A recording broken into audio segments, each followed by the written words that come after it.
ಅಶೋಕ್ ರೈ ಅವರನ್ನ ಸೋಲಿಸ್ತೇನೆ ಎನ್ನುವಷ್ಟರ ಮಟ್ಟಿಗೆ ತೊಡೆ ತಟ್ಟಿ ನಿಂತ್ಕೊಂಡಿದ್ರು. ಎಷ್ಟು ದೊಡ್ಡ ಹೊಂಡಗಳಿವೆ, ಎಷ್ಟು ದೊಡ್ಡ ಗುಂಡಿಗಳಿವೆ ಅನ್ನುವಂಥದ್ದು. ರೌಡಿ ಶೀಟರ್ ಪದವಿಯನ್ನು ಕೊಟ್ಟು ನಮ್ಮನ್ನ ಗಡಿಪಾರು ಮಾಡ್ತಾರೆ. ಅದು ಕೋಟಿ ಲೆಕ್ಕಾಚಾರದ ವಿಚಾರಗಳು ಅಲ್ಲಿ ನೀರು ಪಾಲಾಗ್ತಾ ಇರುವಂತದ್ದು. ಇರುವ ಗುಂಡಿಯನ್ನು ಮುಚ್ಚಿಸಲಿಕ್ಕೆ ನಿಮ್ಮ ಮನೆಯಿಂದ ದುಡ್ಡು ತಂದು ಹಾಕೋದ ನೀವು ಒಟ್ಟಿಗೆ ಇರುವಂತಹ ಚೇಲಗಳನ್ನು ನೀವು ಬದಿಗಿಟ್ರೆ ನಿಮ್ಗೆ ಒಳ್ಳೆ ಹೆಸರು ಬರ್ತದೆ. ನಿಮ್ಮನ್ನು ಹಲೋ ಹಾಯ್ ಎಲ್ಲರೂ ನಮಸ್ಕಾರ, welcome back to Janata agent. ನಿಜವಾಗೂ ರಾಜಕೀಯದಲ್ಲಿ ನಮ್ಮ ಈ ಒಂದು ಕರ್ನಾಟಕ ರಾಜಕೀಯದಲ್ಲಿ ಪುತ್ತೂರು ಇವತ್ತು ದೊಡ್ಡ ಮಟ್ಟದಲ್ಲಿ ಸುದ್ದಿ ಆಗ್ತಾ ಇದೆ. ಕಾರಣ ಮೇ ಬಿ BJP ಇರ್ಬೋದು, ಮೇ ಬಿ ಕಾಂಗ್ರೆಸ್ ಇರ್ಬೋದು. ನೋಡಿ, BJPಗೆ ಏನು ಕಡಿಮೆ ಇಲ್ಲ ಎಂಬಂತೆ ಕಾಂಗ್ರೆಸ್ ಕೂಡ ದೊಡ್ಡ ಮಟ್ಟದಲ್ಲಿ ಸುದ್ದಿ ಆಗ್ತಾ ಇದೆ. ಒಂದು ರೀತಿಯಲ್ಲಿ BJPಯ ಬಿರುಕು ಒಂದು ಕಡೆ ಆಗಿದ್ರೆ, ಕಾಂಗ್ರೆಸ್ನಲ್ಲಿ ಜಟಾಪಟಿಗಳು ಹೆಚ್ಚಾಗ್ತಾ ಇದೆ. ಇದಕ್ಕೆ ಮೂಲ ಕಾರಣ ಅಂತ ಹೇಳುವ ಹಾಗೆ ಹಕೀಂ ಕೋರ್ನಡ್ಕ ಮತ್ತು ಶಾಸಕ ಅಶೋಕ್ ಕುಮಾರ್ ರೈ ಅವರ ನಡುವೆ ನಡೀತಾ ಇರುವಂತಹ ಜಟಾಪಟಿ ಅದು ಇವತ್ತು ಆರಂಭವಾಗಿದ್ದಲ್ಲ. ಏನು ನಮ್ಮ ಕರಾವಳಿಯನ್ನೇ ಬೆಚ್ಚಿ ಬೀಳಿಸಿದಂತಹ ಅವಳಿ ಕೊಲೆಗಳು ನಡೆಯಿತು. ಒಂದು ಸುಹಾಸ್ ಶೆಟ್ಟಿ ಮರ್ಡರ್ ಇರ್ಬೋದು, ಇನ್ನೊಂದು ಅಬ್ದುಲ್ ರಹೀಂ ಅವರ ಕೊಲೆ ಪ್ರಕರಣ ಇರ್ಬೋದು. ಈ ಒಂದು ಕೊಲೆ ಪ್ರಕರಣ ನಂತರ 2 SP ಮತ್ತು ಕಮಿಷನರ್ ಅವರು ನಮ್ಮ ಜಿಲ್ಲೆಗೆ ವರ್ಗಾವಣೆ ಆಗಿ ಬಂದಿದ್ದರು. ಆಮೇಲೆ ಮರಳು ಕಲ್ಲು ವ್ಯಾಪಾರಸ್ಥರಿಗೆ ದೊಡ್ಡ ಕಂಟಕವಾಗಿ ಮಾರ್ಪಾಡಾಗಿದ್ದರು. ಮಾತ್ರವಲ್ಲ, ಈ ಒಂದು ಸಂದರ್ಭದಲ್ಲಿ ಈ ಒಂದು ಅಹಿತಕರ ಘಟನೆಗಳನ್ನು ತಡೆಯುವ ನಿಟ್ಟಿನಲ್ಲಿ ಕೆಲವೊಂದು ರೌಡಿ ಶೀಟರ್ಗಳನ್ನು ಓಪನ್ ಮಾಡಿ ಅಂತಹ ವ್ಯಕ್ತಿಗಳನ್ನು ಗಡಿಪಾರು ಮಾಡುವಂತಹ ಒಂದು ವ್ಯವಸ್ಥೆಯನ್ನು ಮಾಡಿದರು. ಸೊ ಆ ಒಂದು ಸಂದರ್ಭದಲ್ಲಿ ಈ ಒಂದು ಗಡಿಪಾರನ್ನು ತಾಲೂಕು ಮಟ್ಟದಿಂದ ಅವರು ಮಾಹಿತಿ ಕೊಟ್ಟು ಅವರು ಮಾಡುವಂಥದ್ದು. ಸೊ ಈ ಒಂದು ಸಂದರ್ಭದಲ್ಲಿ ಹಕೀಂ ಕೋರ್ನಡ್ಕ ಅವರನ್ನು ಗಡಿಪಾರು ಮಾಡುವಂತಹ ಒಂದು ಪ್ರಯತ್ನ ಮಾಡಲಾಗಿತ್ತು. ಈ ಒಂದು ಸಂದರ್ಭದಿಂದಲೇ ಮಾತಿಗೆ ಮಲ್ಲ ಅನ್ನುವಂತ ಹೇಳಿದಂಥ ಈ ಒಂದು ಹಕೀಂ ಕೋರ್ನಡ್ಕ ಅಶೋಕ್ ರೈ ವಿರುದ್ಧವಾಗಿ ಒಂದು ರೀತಿಯಲ್ಲಿ ಸಮರ ಸಾರಿದ್ರು ಅಂತ ಹೇಳ್ಬೋದು. ಮಾತ್ರವಲ್ಲ, ಮುಂದಿನ ಎಲೆಕ್ಷನ್ನಲ್ಲಿ ನಾನೇ ಸ್ವತಃ MLA ಅಭ್ಯರ್ಥಿಯಾಗಿ ನಿಂತು ತೊಡೆ ತಟ್ಟಿ ನಿಂತ್ಕೊಂಡಿದ್ರು.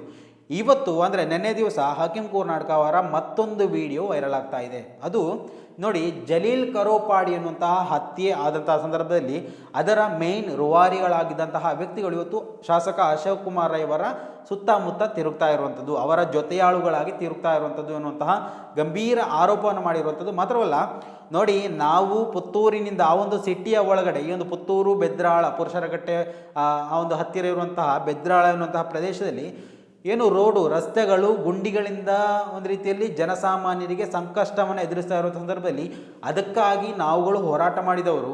ಇದು ಹಕೀಂ ಕೋರ್ನಡ್ಕ ಹೇಳುವಂತಹ ಒಂದು ವಿಚಾರ.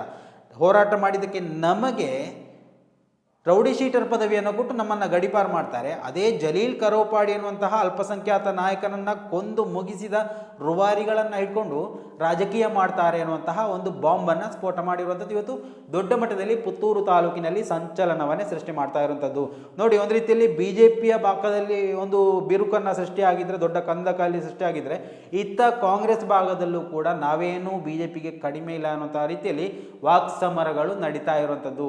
ನೋಡಿ, ಇವೆಲ್ಲ ಬೆಳವಣಿಗೆಗಳನ್ನು ಗಮನಿಸ್ತಾ ಹೋದರೆ ಒಂದು ರೀತಿಯಲ್ಲಿ ರಾಜಕೀಯಕ್ಕೋಸ್ಕರನೇ ಇವೆಲ್ಲ ಬೆಳವಣಿಗೆಗಳು ನಡೀತಾ ಇದೆಯಾ. ನೋಡಿ, ನಾವು ಪುತ್ತೂರಿನ ರಸ್ತೆಗಳನ್ನು ನೋಡಿ, ಎಲ್ಲ ಅಭಿವೃದ್ಧಿ, ನಾವು ಅಶೋಕ್ ರೈ ವಿಚಾರದಲ್ಲಿ ನಾವು ಹೆಚ್ಚು ಕಮ್ಮಿ ಒಳ್ಳೆಯ ವಿಚಾರಗಳನ್ನೇ ಮಾತಾಡಿದ್ದೇವೆ. ಆದರೆ ಯಾರ ಪರವು ವಕಾಲತ್ತು ಕೊಡೋದಕ್ಕೆ ನಾವು ಖಂಡಿತವಾಗಿ ಸಿದ್ಧರಿಲ್ಲ. ಯಾಕೆಂತ ಕೇಳಿದರೆ ಅಭಿವೃದ್ಧಿ ಪರವಾಗಿ ನಾವು ನಿಲ್ಲಬೇಕಾಗತ್ತೆ. ಆದರೆ ಕೆಲವೊಂದು ವಿಚಾರಗಳಲ್ಲಿ ನಾವು ಎಲ್ಲವನ್ನ ಬೆಂಬಲ ಕೊಟ್ಟು ಮಾತಾಡೋದಕ್ಕೆ ಬರೋದಿಲ್ಲ. ನಾವು ಪುತ್ತೂರು ರಸ್ತೆಗಳನ್ನು ಗಮನಿಸಬಹುದು. ಸಂಪ್ಯದಿಂದ ಆ ಕಡೆ ಹೋಗುವಂಥ ಸಂದರ್ಭದಲ್ಲಿ ಇರ್ಬೋದು, ಅಥವಾ ಉಪ್ಪಿನಂಗಡಿಯಿಂದ ಪುತ್ತೂರಿಗೆ ಬರುವಂತಹ ರಸ್ತೆ ಇರ್ಬೋದು, ಮಂಗಳೂರಿನಿಂದ ಪುತ್ತೂರಿಗೆ ಪುತ್ತೂರು ಬರುವಂತಹ ರಸ್ತೆಗಳಿರ್ಬೋದು. ಆಮೇಲೆ ಪುರುಷರಕಟ್ಟೆ ನರಿಮೊಗರು ಅಲ್ಲಿಂದ ಪುತ್ತೂರು ಬರುವಂತಹ 4 ವೇಗಳು, ಆ ಒಂದು ಸೆಂಟರ್ ಪಾಯಿಂಟ್ ಅಂತ ದರ್ಬೆ ಅಂತ ಕರೆಯುವಂತಹ ಒಂದು ಪ್ರದೇಶ ಇದೆ. ನಾವು ಆ ಒಂದು 4 ರಸ್ತೆಗಳಲ್ಲಿ ಒಂದು 5 ಕಿಲೋಮೀಟರ್ ಸಂಚಾರ ಮಾಡಿ ನೋಡಿ, ನಿಮಗೆ ಗೊತ್ತಾಗುತ್ತೆ. ನೋಡಿ, ಶಾಸಕರು ಎನ್ನುವಂತಹ ಸಂದರ್ಭದಲ್ಲಿ ಪ್ರತ್ಯೇಕವಾಗಿ ಗಮನಿಸಬೇಕಾದಂತಹ ಒಂದು ವಿಚಾರ ರಸ್ತೆಗಳ ವಿಚಾರದಲ್ಲಿ. ಈ ಒಂದು ರಸ್ತೆಗಳ ವಿಚಾರದಲ್ಲಿ ತಪ್ಪು ಅಂತ ಹೇಳಲಿಕ್ಕೆ ಸಾಧ್ಯ ಇಲ್ಲ. ಕಾಮಗಾರಿಗಳು ನಡೀತಾ ಇದೆ. ಈ ಒಂದು ಕಾಮಗಾರಿಗಳು ಯಾರು ಮಾಡ್ತಾ ಇದ್ದಾರೆ ಎನ್ನುವಂತಹ ವಿಚಾರಗಳನ್ನು ಇವತ್ತು ಜನರ ಮುಂದೆ ಸ್ಪಷ್ಟಪಡಿಸಬೇಕು ಶಾಸಕರು. ಯಾಕೆಂತ ಕೇಳಿದರೆ 6 ತಿಂಗಳ ಹಿಂದೆ ಮಾಡಿದಂತಹ ರೋಡುಗಳು ಇವತ್ತು ಕಾಣಲಿಕ್ಕೆ ಸಾಧ್ಯ ಆಗ್ತಾ ಇಲ್ಲ. ಕೋಟಿ ವೆಚ್ಚದಲ್ಲಿ ಮಾಡುವಂತಹ ಕಾಮಗಾರಿಗಳು ನೀರು ಪಾಲಾಗ್ತಾ ಇದೆ. ಒಂದು ರೀತಿಯಲ್ಲಿ ಅವೈಜ್ಞಾನಿಕವಾದಂತಹ ಕೆಲವೊಂದು ರೂಪುರೇಷೆಗಳನ್ನು ಸಿದ್ಧಪಡಿಸಿದಂತಹ ಒಂದು ಕೆಲಸ ಅದು. ಸೊ ಆ ಒಂದು ಕೆಲಸಗಳಿಗಾಗಿ ಕೋಟಿ ವೆಚ್ಚ ಮಾಡ್ತಾ ಇದ್ದಾರೆ. ಇದ್ಯಾವುದು ಕೂಡ ಒಂದು ರೀತಿ ಉಪಕಾರಕ್ಕೆ ಬರ್ತಾ ಇಲ್ಲ. ಒಂದೇ ಒಂದು ಮಳೆಗೆ ನೋಡಿ, ನಾವು ಎಲ್ಲ ಕಡೆ ರಸ್ತೆಗಳನ್ನು ನಾವು ನೋಡ್ತೇವೆ. ಅಭಿವೃದ್ಧಿ ಅಂತ ಹೇಳಿದರೆ ಇಲ್ಲಿ ಪರ್ಸೆಂಟ್ ವಿಚಾರದಲ್ಲಿ 40% ಆರೋಪವನ್ನು ಎದುರಿಸಿ BJP ರಾಜ್ಯದಿಂದ ಹೊರಹೋದದ್ದು ನೆನಪಿರಬೇಕು. ಇದೇ ರೀತಿಯಲ್ಲಿ ಬೆಳವಣಿಗೆಗಳು ಇವತ್ತು ಪುತ್ತೂರಲ್ಲೂ ನಡೀತಾ ಇದೆಯಾ? ಯಾಕೆಂತ ಹೇಳಿದರೆ ಬರೀ ಒಂದು ರಸ್ತೆ 6 ತಿಂಗಳಿಗೆ ಸೀಮಿತವಾಗಿದ್ದ. ನೋಡಿ, ಎಲ್ಲ ಕಡೆಗಳಲ್ಲಿ 5 ವರ್ಷಗಳ ಕಾಲ ರಸ್ತೆಗಳು ಬರುತ್ತೆ. ಇವಾಗಿನ ರಸ್ತೆಗಳು ಯಾಕೆ ಬರ್ತಾ ಇಲ್ಲ? ಕಳಪೆ ಕಾಮಗಾರಿ ಅನ್ನೋದಕ್ಕೆ ಇದಕ್ಕಿಂತ ಬೇರೆ ಉದಾಹರಣೆ ಬೇಕಾ ಅಂತ. ಆ ಒಂದು ದರ್ಬೆಯ ಸುತ್ತಮುತ್ತಲಿನ 2 ಕಿಲೋಮೀಟರ್ ಸಿಟಿಯ ಒಳಗೆ ಪ್ರವೇಶ ಮಾಡುವಂತಹ ರೋಡ್ಗಳು 6-7 ತಿಂಗಳ ಮೊದಲು ಕಾಮಗಾರಿಯನ್ನು ಮಾಡಿತ್ತು. ಮತ್ತೆ ಆ ಒಂದು ರಸ್ತೆಗಳನ್ನು ಗುಂಡಿ ಮುಚ್ಚುವಂತಹ ಪ್ರಯತ್ನಗಳನ್ನು ಮಾಡಲಾಗಿತ್ತು.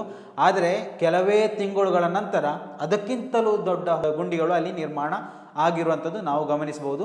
ಸೊ ಇವೆಲ್ಲವೂ ಕೂಡ ಒಂದು ರೀತಿಯಲ್ಲಿ ಅವೈಜ್ಞಾನಿಕ ಕಾಮಗಾರಿಗೆ ಅದು ಕಾರಣ ಆಗಿದೆ. ಅಂತಹ ಒಂದು ಕಾಮಗಾರಿ ಅಲ್ಲಿ ನಡೆದಿದೆ. ಸೊ ಇವೆಲ್ಲದಕ್ಕೂ ಕಾರಣರಾಗಿ ನಾವು ಇವತ್ತು ಶಾಸಕರನ್ನೇ ಇವತ್ತು ಬೊಟ್ಟು ಮಾಡಬೇಕೆ ಹೊರತು ಬೇರೆ ಯಾರನ್ನೂ ಹೇಳಲಿಕ್ಕೆ ಸಾಧ್ಯ ಇಲ್ಲ. ಮಾತ್ರವಲ್ಲ, ನೋಡಿ, ಆ ಒಂದು ರೋಡ್ ಕಾಮಗಾರಿ ವ್ಯವಸ್ಥೆ ಶಾಸಕರ ಸುಪರ್ದಿಯಲ್ಲಿರುವಂತಹ ಶಾಸಕರ ಕುಟುಂಬದ ವ್ಯಕ್ತಿಗೆ ನೀಡಲಾಗಿತ್ತು ಅನ್ನುವಂತಹ ಗಂಭೀರ ಆರೋಪ ಕೂಡ ಕೇಳಿ ಬರ್ತಾ ಇತ್ತು. ಸೊ ಇವೆಲ್ಲವೂ ಕೂಡ ಎಷ್ಟು ಸತ್ಯ ಎಷ್ಟು ಸುಳ್ಳು ಅನ್ನೋದನ್ನು ನೋಡಿ ಜನಸಾಮಾನ್ಯರು ಪ್ರಶ್ನೆ ಮಾಡಬೇಕು. ನೋಡಿ, ಅವರು ಶಾಸಕರಿದ್ದಾರೆ, ಬೆಂಬಲಿಗರಿದ್ದಾರೆ ಅಂತ ಹೇಳಿದರೆ ಎಲ್ಲವನ್ನ ಬೆಂಬಲಿಸೋದಲ್ಲ. ರಾಜಕೀಯ ಪಾರ್ಟಿಗಳು ಹಲವು ಇದೆ, BJP, ಕಾಂಗ್ರೆಸ್ಸು, ಆಮೇಲೆ ಪರ್ಯಾಯ ಪಕ್ಷಗಳು ಇನ್ನೂ 10 ಹಲವಿದೆ.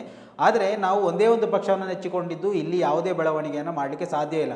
ಅಶೋಕ್ ರೈ ಅವರು ಅಭಿವೃದ್ಧಿಯನ್ನು ಮಾಡ್ತಾ ಇದ್ದರೆ ಖಂಡಿತವಾಗಿಯೂ ಅವರೇ ಈ ಒಂದು ಶಾಸಕ ಸ್ಥಾನಕ್ಕೆ ಅರ್ಹರು. ಆದರೆ ಇಲ್ಲಿ ಪರ್ಸೆಂಟ್ ವಿಚಾರವನ್ನು ನಾವು ಗಮನಿಸಲೇಬೇಕು. ಈ ಒಂದು ರಸ್ತೆಯ ವಿಚಾರದಲ್ಲಿ ನೋಡಿ, ತಿಂಗಳಿಗೆ 1 ಬಾರಿ ಅಂತ ಅಲ್ಲಿ ಕಾಮಗಾರಿ ಮಾಡ್ತಾ ಹೋದರೆ ರಾಜ್ಯದ ಬೊಕ್ಕಸದ ಅವಸ್ಥೆ ಏನಾಗಬೇಡ. ನೋಡಿ, ಕೋಟಿ ಖರ್ಚು ಮಾಡ್ತಾರೆ. ಇದು ಸಣ್ಣ ಸಣ್ಣ ವಿಚಾರ ಅಲ್ಲ, ಇದು ಲಕ್ಷಾಂತರ ದುಡ್ಡನ್ನು ವ್ಯಯಿಸಿ ಮಾಡುವಂಥ ವಿಚಾರ ಅಲ್ಲ. ಕೋಟಿ ಲೆಕ್ಕಾಚಾರದ ವಿಚಾರಗಳು ಅಲ್ಲಿ ನೀರು ಪಾಲಾಗ್ತಾ ಇರುವಂಥದ್ದು. ಇವೆಲ್ಲದಕ್ಕೂ ಕಾರಣಕರ್ತರು ಯಾರು ಅಂತ ಕೇಳಿದರೆ ನಾವು ಬೊಟ್ಟು ಮಾಡಬೇಕಾದದ್ದು ಶಾಸಕ ಅಶೋಕ್ ಕುಮಾರ್ ಅವರನ್ನು ಮಾತ್ರ, ಬೇರೆ ಯಾರನ್ನೂ ಇಲ್ಲಿ ಬೊಟ್ಟು ಮಾಡಿ ಪ್ರಯೋಜನ ಇಲ್ಲ. ಸೊ ಇವೆಲ್ಲ ಕಾರಣ ನಾವಿಲ್ಲಿ ಪ್ರಶ್ನೆ ಮಾಡಬೇಕಾಗತ್ತೆ. ಅದೇ ಒಂದು ಪ್ರಶ್ನೆಯನ್ನು ಹಕೀಂ ಕೂರ್ನಾಡ್ಕ ಅವರು ಮಾಡಿದಂಥದ್ದು. ಸೊ ನಿನ್ನೆ ಆ ಒಂದು ವಿಡಿಯೋವನ್ನು ನಾವು ಇವತ್ತು ಗಮನಿಸ್ತಾ ಹೋಗೋಣ. ಜಲೀಲ್ ಕರಳುಪಾಡಿ ಅವರನ್ನಂತವರನ್ನು ಕೊಂದವರು ಶಾಸಕರೊಟ್ಟಿಗೆ ಇರೋದು, ಅವರಿಗೆ ಗಡೀಪಾರ ನೋಟಿಸ್ ಇಲ್ಲ. ಪುತ್ತೂರು ದರ್ಬೆಯಿಂದ ಬೆದ್ರಳ ತನಕ ನಾವು 4-5 ತಿಂಗಳಿಂದ ಹೋರಾಟ ಮಾಡ್ತಾ ಇದ್ದೇವೆ. ಗುಂಡಿ ಮುಚ್ಚಿ ಮಲೆ ಅಂತ ಹೇಳಿದ್ರು. ಮಲೆ ನಿಂತ ಈಗ 15 ದಿವಸ ಆಯಿತು, ಒಂದು ಹೊಂಡ ಮುಚ್ಚುವುದಿಲ್ಲ. ನಾವು ವೈಯಕ್ತಿಕ ನಾವು ಸ್ವಂತ ಖರ್ಚು ಮಾಡಿ ಹೊಂಡ ಮುಚ್ಚಿದೆ ತಪ್ಪಾಯ್ತಾ? ಅದಕ್ಕೆ ಗಡೀಪಾರು ಮಾಡೋದಾ? ಶಾಸಕರ ಈ ನಡವಳಿಕೆ ಬಗ್ಗೆ ನಾವು ಬಹಿರಂಗವಾಗಿ ಹೇಳ್ತೇವೆ. ಅದು ಶಾಸಕರಿಗೆ ಸಹಿಸಲಿಕ್ಕೆ ಸಾಧ್ಯ ಆಗುವುದಿಲ್ಲ. ಅದಕ್ಕೋಸ್ಕರ ಪೊಲೀಸ್ ಇಲಾಖೆ ಅಧಿಕಾರಿಗಳನ್ನು ದುರುಪಯೋಗ ಪಡಿಸಿ ನಮ್ಮನ್ನು ಎನ್ಕೌಂಟರ್ ಮಾಡಿಸಲಿಕ್ಕೆ ಪ್ರಯತ್ನ ಮಾಡೋದು. ರಾತ್ರಿ 1 ಗಂಟೆಗೆ ಮನೆ ಹತ್ರ ಬರೋದು, ಫೋಟೋ ತೆಗೆದು ನಾವೇನು ಕೊಲೆ ಮಾಡಿದ್ದೇವೆ, ಇಲ್ಲಿ ಏನು ಮಾಡಿದ್ದೇವೆ ಅಂತ ಹೇಳಿ ಪೊಲೀಸ್ ಇಲಾಖೆ ಬಹಿರಂಗವಾಗಿ ಹೇಳಬೇಕು. ಇವನು ಇಂಥ ಕೊಲೆ ಆರೋಪಿ, ಇಂಥ 307 ಕೇಸಲ್ಲಿ ಇದ್ದಾನೆ, ಇಂಥ ಕೋಮುಗಲಭೆಯಲ್ಲಿ ಪ್ರಚೋದನಕಾರಿ ಭಾಷಣ ಮಾಡಿದಂತ ಹೇಳ್ಬೇಕಲ್ಲ, ಅದಾದ್ರೂ ಇಡ್ಬೇಕಲ್ಲ. ನಾನು ಹೇಳ್ತಾ ಇದ್ದೇನೆ, ಶಾಸಕರೇ, ಇಂಥ ಅಶೋಕ್ ರೈ 100 ಅಶೋಕ್ ರೈ ಬಂದ್ರು ನನ್ನ ಬಾಯನ್ನು ಮುಚ್ಚಿಸ್ಲಿಕ್ಕೆ ಸಾಧ್ಯ ಇಲ್ಲ. ನೀವು ಕೊಲ್ಲಿಸ್ತೀರಾ? ನಮ್ಗೆ ನೀವು ಕೊಲ್ಲಿಸ್ತೀರಿ, ನಮ್ಗೆ ಏನೆಲ್ಲ ಮಾಡಿಸಿ ಎಲ್ಲ ನಾವು ಇದನ್ನು ಹಿಂದೆ ಹೇಳಿದ್ದೇನೆ. ಅದಕ್ಕೆಲ್ಲ ಭಯಪಟ್ಟು ಬದುಕುವಂತ ವ್ಯಕ್ತಿ ಅಲ್ಲ. ನೀವು ರಸ್ತೆಯಲ್ಲಿ ಇರುವ ಗುಂಡಿಯನ್ನು ಮುಚ್ಚಿಸ್ಲಿಕ್ಕೆ ನಿಮ್ಮ ಮನೆಯಿಂದ ದುಡ್ಡು ತಂದು ಹಾಕೋದ? ನೀವು ಸರ್ಕಾರದ ದುಡ್ಡಲ್ಲಿ ಗುಂಡು ಮುಚ್ಚಿಸ್ಲಿಕ್ಕೆ ನಿಮ್ಗೇನು? ದರ್ಬೆಯಲ್ಲಿ ಏನು ಕಾಂಕ್ರೀಟೀಕರಣ ಮಾಡೋದು ಬಿಟ್ಟು ಮಳೆಗಾಲದಲ್ಲಿ ಇಂಟರ್ಲಾಕ್ ಆಗಿದ್ದೀರಿ. ಹೋದ ಕಡೆಯಲ್ಲಿ ಹೋಗಿ ಮುಸ್ಲಿಮರನ್ನು ಗುರಿ ಮಾಡಿ ಬಿಟ್ಟುಕೊಂಡು ನೀವು ಇವತ್ತು ಕಾಲಿಗೆ ನಾಳೆ ತಲೆಗೆ ಅದನ್ನು ನಾನು ವಿರೋಧಿಸಿದೆ, ಇವರಿಗೆ ತೊಂದರೆ ಆಗೋದು. ಅದೆಲ್ಲ ನಿಲ್ಲಿಸಬೇಕು ಶಾಸಕರೇ. ನಿಮ್ಮ ಪೂರ್ಣ ಹಾಳು ಮಾಡದೆ ಇಂಥ ಚೇಲಗಳು ನಿಮ್ಮ ವಿರುದ್ಧ ನಾನು ಮಾತನಾಡಿದಕ್ಕೆ ನನ್ನ ಎದೆ ಮುಟ್ಟಿ ನನ್ನ ಬೆನ್ನು ಮುಟ್ಟಿ ಹೇಳಿದವರು ಅವರು. ಒಳ್ಳೆ ನಲ್ಲೈನರ ಮುಂಡೆದು ನಲ್ಲೈನ್ ಅಂತ ಇಲ್ಲಿ ಯಾರು ನಿಮ್ಮ ಪರವಾಗಿ ಮೊನ್ನೆ ಪ್ರೆಸ್ ಮೀಟ್ ಕರೆದರು ಅವರು. ನನಗೆ 6 ತಿಂಗಳ ಹಿಂದೆ ಒಂದು ನೋಟಿಸ್ ಬಂದಿತ್ತು ಕಮಿಷನರ್ ಕಚೇರಿಯಿಂದ. ಪೊಲೀಸಿನವರು ಒಂದು ರಿಪೋರ್ಟ್ ಮಾಡಿದ್ರು, ಇವನ ಮೇಲೆ 9 ಕೇಸ್ ಇದೆ, ಇವನನ್ನು ತನಿಖೆ ಮಾಡಬೇಕಂತೇಳಿ. ಆಗ AC ಕಚೇರಿಯಿಂದ ನಮಗೆ ಒಂದು ನೋಟಿಸ್ ಬಂದಿತ್ತು, ನಿಮ್ಮನ್ನು ಯಾಕೆ ಗಡೀಪಾರು ಮಾಡಬಾರ್ದು ಅಂತೇಳಿ. ನನ್ನ ಮೇಲೆ ಯಾವುದೇ ಕೇಸ್ ಇಲ್ಲ ಅಂತ ನಾನು ಅದಕ್ಕೆ ಬೇಕಾದ ವಿವರವನ್ನು ಕೊಟ್ಟಿದ್ದೆ. ನನ್ನ ಮೇಲೆ 9 ಕೇಸ್ ಇಲ್ಲ. ಒಂದು ಕೇಸ್ ಶಾಸಕರೊಂದು ಉದ್ದೇಶಪೂರ್ವಕವಾಗಿ ನಮ್ಮ ಕಮ್ಯುನಿಟಿನವರ ಮೇಲೆ ಅವರ ಹತ್ರ ಒಂದು ಕಂಪ್ಲೇಂಟ್ ಕೊಡಿಸಿದ್ರು. ಅದನ್ನು ಅವರ ಪೊಲೀಸಿನವರೇ ಅದಕ್ಕೆ ರಿಪೋರ್ಟ್ ಆಗಿದ್ದಾರೆ. ನಾನು ಎಲ್ಲೂ ಅದಕ್ಕೆ ಜಾಮೀನು ಪಡೆದಿಲ್ಲ. ಯಾಕೆಂದರೆ ಅದು ಫೇಕ್ ಕಂಪ್ಲೇಂಟ್, ಅದು ಕಾನೂನಲ್ಲಿ ಅದು ಕಂಪ್ಲೇಂಟ್ ಪಡೀಲಿಕ್ಕಿಲ್ಲ. ಶಾಸಕರ ಒತ್ತಡದ ಮೇರೆಗೆ ಕಂಪ್ಲೇಂಟ್ ಪಡೆದ್ರು, FIR ಮಾಡಿದ್ರು, ನನ್ನನ್ನು ತಗೊಂಡು ಹೋದ್ರು, ಎಂಕ್ವೈರಿ ಮಾಡಿದ್ರು, ಬಿಟ್ಟರು. ಈಗ ಅವತ್ತು ನನಗೆ ಗಡೀಪಾರು ಯಾಕೆ ಮಾಡಬಾರ್ದು ಅಂತ ಕೇಳಿದ್ದಕ್ಕೆ ನಾನು ಅದಕ್ಕೆ ಬೇಕಾದ ದಾಖಲೆಯನ್ನು ನಾನು ಕೊಟ್ಟಿದ್ದೇನೆ. ಮತ್ತೆ ನನಗೆ ನಿರಂತರ ಈ 6 ತಿಂಗಳಿಂದ ನೋಟಿಸ್ ಬರ್ತಾ ಇದೆ. ಕಳೆದ ಗುರುವಾರ ನೋಟಿಸ್ ಬಂದಿದೆ, ಇವತ್ತು ಗುರುವಾರ ನೋಟಿಸ್ ಬಂದಿದೆ. ಎಲ್ಲ ದಿವಸ ಅದು ಬರುವುದು ಶುಕ್ರವಾರ ದಿವಸ ಆಗಿರ್ತದೆ. 11:30 ಗಂಟೆಗೆ AC ಕಚೇರಿಗೆ ಬರಬೇಕಂತ ಹೇಳಿ. ನೀವು ಬಂದಿಲ್ಲಾದರೆ ನಿಮ್ಮ ವಕೀಲರನ್ನ ಮುಖಾಂತರ ನೀವು ಹಾಜರುಪಡಿಸಬೇಕು, ಇಲ್ಲಾಂದರೆ ನಾವು ಏಕಪಕ್ಷ ನಿರ್ಧಾರ ಮಾಡ್ತೇವೆ ಅಂತೇಳಿ ಆ ನೋಟಿಸಲ್ಲಿ ಇರ್ತದೆ. ಆದರೆ ನಾವು ಕೆಲವೊಮ್ಮೆ ನಾವೇ ಹೋಗ್ತೇವೆ, ಕೆಲವೊಮ್ಮೆ ವಕೀಲರ ಮುಖಾಂತರ ಹೋಗ್ತೇವೆ, ಸುಮ್ಮನಾಗೋದಿಲ್ಲ, ಅದಕ್ಕೆ ಖರ್ಚಿರ್ತದೆ. ಆದರೂ ನಾವು ಅದುವೇ 11:30 ಗಂಟೆಯಿಂದ 3 ಗಂಟೆ ತನಕ ನಾವು ಅಲ್ಲಿ ಕೂರ್ತೇವೆ. ನಮಗೆ ಟ್ರೆಟ್ ಇದೆ ಶಾಸಕರ ಆ ಭಾಗದವರಿಂದ ಟ್ರೆಟ್ ಇದೆ. ನಾವು ಅದೇ ಎಲ್ಲರೂ ಮಸೀದಿಗೆ ಹೋಗೋ ಸಂದರ್ಭದಲ್ಲಿ ನಾನು ಒಬ್ಬನೇ ಇಲ್ಲಿ ಬಂದು ನಿಲ್ಲುವಾಗ ನಾನು ಏನಾದರೂ ಹೆಚ್ಚು ಕಮ್ಮಿ ಆದರೆ ಜವಾಬ್ದಾರಿ ಯಾರು? ನಾವೇನು ತಪ್ಪು ಮಾಡಿದ್ದೇವೆ? ನನ್ನ ಮೇಲೆ ಯಾವುದೇ ಒಂದು ಗುಂಪು ಗಲಭೆ ಆದ ಕೇಸ್ ಇಲ್ಲ. ನನ್ನ ಮೇಲೆ ಈ ಪುತ್ತೂರಲ್ಲಿ ಇದುವರೆಗೂ ಒಂದು ಹಿಂದೂ ಸಮುದಾಯದವರು ಕಂಪ್ಲೇಂಟ್ ಕೊಟ್ಟಿಲ್ಲ. ನಾನು ಯಾವುದೇ ಒಂದು ಕೊಲೆ ಕೇಸಲ್ಲಿ ಭಾಗಿಯಾಗಿಲ್ಲ, ಯಾವುದೋ ಒಂದು 307 ಕೇಸಲ್ಲಿ ಭಾಗಿಯಾಗಲಿಲ್ಲ. ನಾನು ಅನ್ಯ ಸಮುದಾಯದವರಿಗೆ ಬೈದ ಇತಿಹಾಸ ಇಲ್ಲ. ನಾನು ಯಾವುದೇ ಇದ್ದ ವಿಚಾರವನ್ನು ಬಹಿರಂಗವಾಗಿ ಹೇಳ್ತೇನೆ, ಅದು ಹೊರತು ನಾನು ವೈಯಕ್ತಿಕವಾಗಿ ಯಾರಿಗೆ ಟೀಕೆ ಮಾಡಲಿಲ್ಲ. ಈಗ ಗಡಿಪಾರು ಮಾಡಬೇಕಾಗಿದ್ದು ಯಾರನ್ನು? ಈ 307 ಕೇಸ್, ಕೊಲೆ ಕೇಸಲ್ಲಿ ಯಾರು ಭಾಗಿಯಾದವರು, ಬೇರೆ ಬೇರೆ ವಿಚಾರದಲ್ಲಿ ಧಾರ್ಮಿಕ ಕ್ಷೇತ್ರದಲ್ಲಿ ವಿಡಿಯೋ ಮಾಡಿದಂಥವರೆಲ್ಲ ಕೆಲವರು ಶಾಸಕರ ಒಟ್ಟಿಗೆ ಇದ್ದಾರೆ. ಅಂಥವರನ್ನು ಗಡಿಪಾರು ಮಾಡೋದು ಬಿಟ್ಟು ಈಗ ಮೊನ್ನೆ ಉಪ್ಪಿನಂಗಡಿಯಲ್ಲಿ ತಲ್ವಾರ್ ಕಾಳಗ ಮಾಡಿದ್ರು. ನಾನು ಹಿಂದೆ ಕೂಡ ಹೇಳಿದ್ದೆ, ಅಂಥವ್ರಿಗೆ ಯಾವುದೇ ಒಂದು ನೋಟಿಸ್ ಇಲ್ಲ. ಜಲೀಲ್ ಕರಳುಪಾಡಿ ಅವರನ್ನಂಥವರನ್ನು ಕೊಂದವರು ಶಾಸಕರೊಟ್ಟಿಗೆ ಇರೋದು, ಅವರಿಗೆ ಗಡಿಪಾರು ನೋಟಿಸ್ ಇಲ್ಲ. 4-5 ಕೇಸ್ ಇದ್ದವರ ಒಟ್ಟಿಗೆ ಯಾವುದೇ ಕಾರಣಕ್ಕೂ ಭಾಗಿಯಾದರೆ ಅವರ ಮೇಲೆ ನಾವು ಕ್ರಮ ತಗೊಳ್ತೇವೆ ಅಂತ SP ಅವರು ಒಂದು ಭಾಗದಲ್ಲಿ ಹೇಳ್ತಾರೆ. 4-5 ಕೇಸ್ ಇದ್ದವರು ಶಾಸಕರೊಟ್ಟಿಗೆ ಇದ್ದಾರೆ. ನಾವು ಇದನ್ನೆಲ್ಲ ಹೇಳಿದ ಕೂಡಲೇ ಶಾಸಕರ ಒತ್ತಡ ಹಾಕಿ, ಪೊಲೀಸ್ ಇಲಾಖೆ ಒತ್ತಡ ಹಾಕೋದು, ಗಡಿಪಾರು ಮಾಡಿದ್ದು. ಈಗ ನಾವು ಮಾಡಿದದ್ರ ತಪ್ಪೇನು? ಬಡವರನ್ನು ಆಸ್ಪತ್ರೆಗೆ ಸೇರಿಸಿದ್ದು, 1,80,000 ಕುಟುಂಬಕ್ಕೆ ಆಯುಷ್ಮಾನ್ ಭಾರತದಲ್ಲಿ ಟ್ರೀಟ್ಮೆಂಟ್ ಕೊಡಿಸಿದ್ದು ತಪ್ಪಾಯ್ತಾ? ಪುತ್ತೂರು ದರ್ಬೆಯಿಂದ ಬೆದ್ರಳ ತನಕ ನಾವು 4-5 ತಿಂಗಳಿಂದ ಹೋರಾಟ ಮಾಡ್ತಾ ಇದ್ದೇವೆ. ಗುಂಡಿ ಮುಚ್ಚಿ ಮಲೆ ಅಂತ ಹೇಳಿದ್ರು. ಮಲೆ ನಿಂತ ಈಗ 15 ದಿವಸ ಆಯಿತು, ಒಂದು ಹೊಂಡ ಮುಚ್ಚುವುದಿಲ್ಲ. ನಾವು ವೈಯಕ್ತಿಕ ನಾವು ಸ್ವಂತ ಖರ್ಚು ಮಾಡಿ ಹೊಂಡ ಮುಚ್ಚಿದೆ ತಪ್ಪಾಯ್ತಾ? ಅದಕ್ಕೆ ಗಡಿಪಾರು ಮಾಡೋದಾ? ಇದು ಏನಿದ್ರೆ ಶಾಸಕರ ಈ ನಡವಳಿಕೆ ಬಗ್ಗೆ ನಾವು ಬಹಿರಂಗವಾಗಿ ಹೇಳ್ತೇವೆ. ಅದು ಶಾಸಕರಿಗೆ ಸಹಿಸಲಿಕ್ಕೆ ಸಾಧ್ಯ ಆಗುವುದಿಲ್ಲ. ಅದಕ್ಕೋಸ್ಕರ ಪೊಲೀಸ್ ಇಲಾಖೆ ಅಧಿಕಾರಿಗಳನ್ನು ದುರುಪಯೋಗ ಪಡಿಸಿ ನಮ್ಮನ್ನು ಎನ್ಕೌಂಟರ್ ಮಾಡಿಸಲಿಕ್ಕೆ ಪ್ರಯತ್ನ ಮಾಡೋದು, ಗಡಿಪಾರು ಮಾಡಿಸಲಿಕ್ಕೆ ಪ್ರಯತ್ನ ಮಾಡೋದು. 5 ತಿಂಗಳ ಹಿಂದೆ ನಮ್ಮನ್ನು ಗಡಿಪಾರು ಮಾಡಲಿಕ್ಕೆ ನೋಟಿಸ್ ಬಂದಿತ್ತು. ಈಗ 5 ತಿಂಗಳ ತನಕ ಗಡಿಪಾರು ಯಾವುದೇ ಮಾಡದೆ ನೋಟಿಸ್ ಕಳಿಸಿ. ಹಾಗಾದ್ರೆ 5 ತಿಂಗಳಲ್ಲಿ ಯಾವುದಾದ್ರೂ ನಾವು ಒಂದು ಇನ್ಸಿಡೆಂಟ್ ಮಾಡಿದ್ದೇವಾ? ಇದಕ್ಕಿಂತ ಹಿಂದೆ ಮಾಡಿದಾವ? ನಮಗೆ 1,00,000 ಕೊಟ್ಟಿದ್ದಾರೆ, ಬಾಂಡ್ ಬರೆದು ಕೊಟ್ಟಿದ್ದೇನೆ. 1,00,000 ಕೊಟ್ಟು ತಹಸೀಲ್ದಾರ್ ಕಚೇರಿಯಲ್ಲಿ 1,00,000 ಕೊಟ್ಟ ನಂತರ ಮತ್ತೆ ಇದು AC ಕಚೇರಿಯಿಂದ ನಮಗೆ ಗಡಿಪಾರು ನೋಟಿಸ್ ಬರೋದಾದ್ರೆ 1,00,000ಗೆ ವ್ಯಾಲ್ಯೂ ಇಲ್ಲ. ಹಾಗಾದ್ರೆ 1,00,000 ಬಾಂಡ್ ಬರೆದು ಯಾಕೆ ಕೊಡೋದು? ನಾವೇನು ಅಹಿತಕರ ಘಟನೆ ಮಾಡೋದಿಲ್ಲ, ಮಾಡಿದ್ರೆ ನೀವು ಜವಾಬ್ದಾರಿ ಅಂತೇಳಿ ಬರೋದು. ಅದು ಕೊಟ್ಟ ನಂತರ ಇದು ಮುಗಿಯೋ ತನಕ AC ಕಚೇರಿಯಿಂದ ಮತ್ತೆ ಶಾಸಕರ ಒತ್ತಡ ಮಾಡಿಸೋದು. AC ಅವರಿಗೆ ಮಾಹಿತಿ ಇಲ್ಲ, ಪೊಲೀಸ್ನವರು ಸುಳ್ಳು ಮಾಹಿತಿ ಕೊಟ್ಟಿದ್ದಾರೆ. ನನಗೆ ನೋಟಿಸ್ ಕೊಟ್ಟ ಪೊಲೀಸರೇ ಬೇಸರ ಮಾಡ್ತಾರೆ. ನಿಮ್ಗೆ ಸುಮ್ಮನೆ ನೋಡಿ, ರಾತ್ರಿ 1 ಗಂಟೆಗೆ ಮನೆ ಹತ್ರ ಬರೋದು, ಫೋಟೋ ತೆಗೆದು ಹೊಡೆದು ನಾವೇನು ಕೊಲೆ ಮಾಡಿದ್ದೇವೆ ಇಲ್ಲಿ ಏನು ಮಾಡಿದ್ದೇವೆ ಅಂತೇಳಿ ಪೊಲೀಸ್ ಇಲಾಖೆ ಬಹಿರಂಗವಾಗಿ ಹೇಳಬೇಕು. ಇವನು ಇಂಥ ಕೊಲೆ ಆರೋಪಿ, ಇಂಥ 307 ಕೇಸಲ್ಲಿ ಇದ್ದಾನೆ, ಇಂಥ ಕೋಮು ಗಲಭೆಯಲ್ಲಿ ಪ್ರಚೋದನಕಾರಿ ಭಾಷಣ ಮಾಡಿದಂತ ಹೇಳ್ಬೇಕಲ್ಲ, ಅದಾದ್ರೂ ಇಡ್ಬೇಕಲ್ಲ. ನಾ ಇದನ್ನೇ ಒತ್ತಿ ಹೇಳ್ತಾ ಇದ್ದೇನೆ, ಸುಳ್ಳು ಕೇಸ್ ಇದೆ ಅಂತೇಳಿ ನನ್ನ ಕಮ್ಯುನಿಟಿನವ್ರ ಹತ್ರ ಸುಳ್ಳು ಕೇಸ್ ಕೊಡಿಸುವುದು ಅದು ಯಾವುದು ಸಾಧ್ಯ ಆಗದ ಸಂದರ್ಭದಲ್ಲಿ ಪೊಲೀಸ್ ಇಲಾಖೆಯನ್ನು, ನ್ಯಾಯಾಂಗವನ್ನು ದುರುಪಯೋಗಪಡಿಸಿ ಶಾಸಕರು, ನಾನು ಹೇಳ್ತಾ ಇದ್ದೇನೆ, ಶಾಸಕರೇ, ಇಂಥ ಅಶೋಕ್ ರೈ 100 ಅಶೋಕ್ ರೈ ಬಂದರು ನನ್ನ ಬಾಯನ್ನು ಮುಚ್ಚಿಸ್ಲಿಕ್ಕೆ ಸಾಧ್ಯ ಇಲ್ಲ. ನೀವು ಕೊಲ್ಲಿಸ್ತೀರಾ? ನಮ್ಗೆ ನೀವು ಕೊಲ್ಲಿಸ್ತೀರಿ, ನಮ್ಗೆ ಏನೆಲ್ಲ ಮಾಡಿಸಿ ಎಲ್ಲ ನಾವು ಇದನ್ನು ಹಿಂದೆ ಹೇಳಿದ್ದೇನೆ. ಅದಕ್ಕೆಲ್ಲ ಭಯಪಟ್ಟು ಬದುಕುವಂತ ವ್ಯಕ್ತಿ ಅಲ್ಲ. ಎಷ್ಟು ಜನರನ್ನು ಸಂಧಾನಕ್ಕೆ ಕಳಿಸಿದಿರಿ? ಯಾಕೆ ನಿಮ್ಮೊಟ್ಟಿಗೆ ಸಂಧಾನಕ್ಕೆ ಬರಬೇಕು? ನೀವು ಮಾಡಿದಾದ್ರೆ ಕೆಲಸ ಏನು? ನೀವು ರಸ್ತೆಯಲ್ಲಿ ಇರುವ ಗುಂಡಿಯನ್ನು ಮುಚ್ಚಿಸಲಿಕ್ಕೆ ನಿಮ್ಮ ಮನೆಯಿಂದ ದುಡ್ಡು ತಂದು ಹಾಕೋದ? ನೀವು ಸರ್ಕಾರದ ದುಡ್ಡಲ್ಲಿ ಗುಂಡು ಮುಚ್ಚಿಸಲಿಕ್ಕೆ ನಿಮ್ಗೇನು? ದರ್ಬೆಯಲ್ಲಿ ಏನು ಕಾಂಕ್ರೀಟೀಕರಣ ಮಾಡೋದು ಬಿಟ್ಟು ಮಳೆಗಾಲದಲ್ಲಿ ಇಂಟರ್ಲಾಕ್ ಹಾಕಿದ್ದೀರಿ. ಅಲ್ಲಿ ಬೆದ್ರೋಳದಲ್ಲಿ ಎಷ್ಟು ಸರಿ ಇಂಟರ್ಲಾಕ್ ಹಾಕಿ ಹಾಕುದು ತೆಗೆದು ಎಷ್ಟು ಬಿಲ್ ಪಾಸ್ ಮಾಡಿದಿರಿ?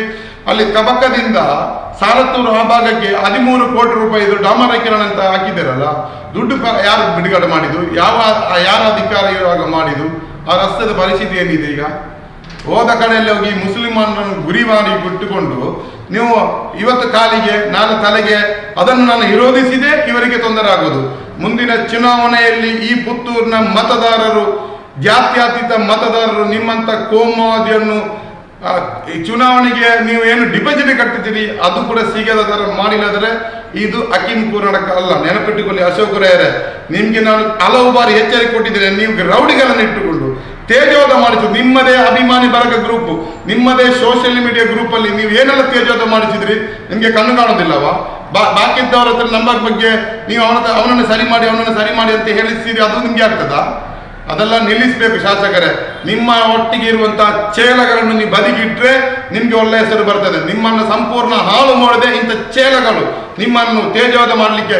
ನಿಮ್ಮ ವಿರುದ್ಧ ನಾನು ಮಾತನಾಡಿದರೆ ಅವರ ಹೊಟ್ಟೆ ತುಂಬುತ್ತದೆ.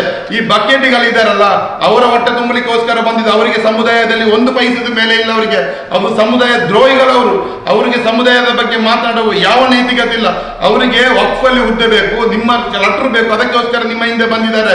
ಹಿಂದೆ ಕಡೆಯಿಂದ ನಿಮ್ಮನ್ನು ದೂರ್ತಾ ಇದ್ದಾರೆ. ಸಾಕ್ಷಿ ನಾನು ಕೊಡ್ತೇನೆ. ನಿಮ್ಮ ವಿರುದ್ಧ ನಾನು ಮಾತನಾಡಿದ್ದಕ್ಕೆ ನನ್ನ ಎದೆ ಮುಟ್ಟಿ, ನನ್ನ ಬೆನ್ನು ಮುಟ್ಟಿ ಹೇಳಿದವರು ಅವರು. ಒಳ್ಳೆ ನಲ್ಲಾಯಿನರ ಮುಂಡ್ಯದು. ನಲ್ಲಾಯಿನಿ ಅಂತೇಳಿ ಯಾರು ನಿಮ್ಮ ಪರವಾಗಿ ಮೊನ್ನೆ ಪ್ರೆಸ್ ಮೀಟ್ ಕರೆದರು ಅವರು. ನೀವು ರಾಜಕೀಯ ನಿವೃತ್ತಿ ಪಡೆಯುವುದು ಒಳ್ಳೆಯದು ಅಶೋಕರೇ. ನಿಮಗೆ ರಾಜಕೀಯದ ಅನುಭವದ ಕೊರತೆ ಇದೆ. ನಾನು ಹೇಳಿದೇನು, ಇಂದಿನ ಶಾಸಕರನ್ನು ನೋಡಿ ಕಲೀರಿ ಹೇಳಿದೆ ನಿಮಗೆ ತಪ್ಪಾಯ್ತಾ? ಅವರನ್ನು ಇನ್ನೂ ನೋಡಿ ಕಲೀರಿ. ನಿಮ್ಗೆ ಇನ್ನೂ 2.5 ವರ್ಷ ಅವಕಾಶ ಇದೆ. ಅವರ ಕೆಲಸವನ್ನು ನೋಡಿ ಕಲೀರಿ. ನೀವು ಕಾಂಗ್ರೆಸ್ ಪಕ್ಷವನ್ನು ಸರ್ವನಾಶ ಮಾಡಲಿಕ್ಕೆ ಬಾಯಿ ಬರದವರಿಗೆ ಅಲ್ಪಸಂಖ್ಯಾತ ಕೊಡದ ಅಧ್ಯಕ್ಷ, ಬ್ಲಾಕ್ ಅಧ್ಯಕ್ಷ ಕೊಟ್ಟಿದ್ದೀರಿ. ನಿಮ್ಮ ವಿರುದ್ಧ ಒಂದು ವಿರೋಧ ಪಕ್ಷದವರು ಮಾತನಾಡಿದರೆ ನೀವು ಮಾತನಾಡಿಸಬೇಕಾಗಿದ್ದು ಅಧಿಕೃತ ಬ್ಲಾಕ್ ಕಾಂಗ್ರೆಸ್ನವರ ಹತ್ರ. ನೀವು ಬಾಯಿ ಬರದ ವ್ಯಕ್ತಿ ಅಲ್ಪಸಂಖ್ಯಾತರ ಹತ್ರ ಮಾಡಿದ್ವಿ. ಮುಸಲ್ಮಾನರು ತಾಗಿಸ್ಲಿಕ್ಕೆ ನಿಮ್ಮ ಈ ಹಿನ್ನೆಲೆ ಏನು ಎಲ್ಲ ಗೊತ್ತಿದೆ. ನಾವೇನು ಇಲ್ಲಿ ಪಿಸ್ತೂಲ್ ಹಿಡಿದು ಯಾರನ್ನ ಹೆದರಿಸಲಿಲ್ಲ ನಿಮ್ಮ ತರ. ನಿಮ್ಮನ್ನೇ ಗಡಿಪಾರು ಮಾಡಬೇಕಿತ್ತು ಮೊದಲು. ಇಲ್ಲಿಂದ ಪುತ್ತೂರಿಂದ ಶಾಂತಿಯುತವಾಗಿ ಜನರು ಬದುಕ್ತಾ ಇದ್ರು.